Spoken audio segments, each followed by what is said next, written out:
எந்த ஒரு இடத்துல ஒரே ஒரு தேவனுடைய பிள்ளை மட்டும் டார்கெட் பண்ணப்படுறாங்களோ, எந்த இடத்துல ஒரு தேவனுடைய பிள்ளை மட்டும் அற்பமா நினைக்கிறாங்களோ, எந்த இடத்துல ஒரு பிள்ளை மட்டும் ரொம்ப கஷ்டத்தை அனுபவிக்குதோ, எல்லாருக்கும் நல்லவங்க, உங்களுக்கு மட்டும் அவங்க விரோதி, எல்லாரையும் அரவணைப்பாங்க, உங்களை மட்டும் பார்த்தா பிடிக்காது, எல்லாருக்கும் உதவி செய்வாங்க, ஆனா உங்களுக்கு மட்டும் ஒண்ணுமே செய்ய மாட்டாங்க, வர்றதையும் தடுத்து போடுவாங்க. அப்படி என்ன நான் செஞ்சுட்டேன், ஏன் இவங்க என் மேல வெறுப்ப காமிக்கிறாங்க, நான் தான் கெட்டவளோ, நான் தான் மோசமானவனோ அப்படின்னு நம்ம நினைக்கும் போது நீங்க ஒண்ணு நினைச்சுக்கணும், அவங்க அப்படி செய்யறாங்க அப்படின்னு சொன்னா கர்த்தர் உங்களை வேறு பிரிக்கிறார்னு அர்த்தம்.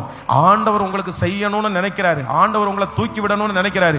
உங்களுக்கு வர வேண்டிய உதவிகள் எல்லாம் பரலோகத்திலிருந்து தான் வரப்போகிறது. நல்ல கரங்களை தட்டி, அந்த பிள்ளைக்கா இருக்கலாம், அந்த மகனுக்காய் மகளுக்காய் இருக்கலாம், எந்த இடத்துல இருந்தாலும் சிலருடைய கசப்புகளும் சிலருடைய மன வருத்தங்களும் நமக்கு விரோதமாய் வருகிறதற்கு பெரிய நோக்கம் உண்டு, பெரிய நோக்கம் உண்டு.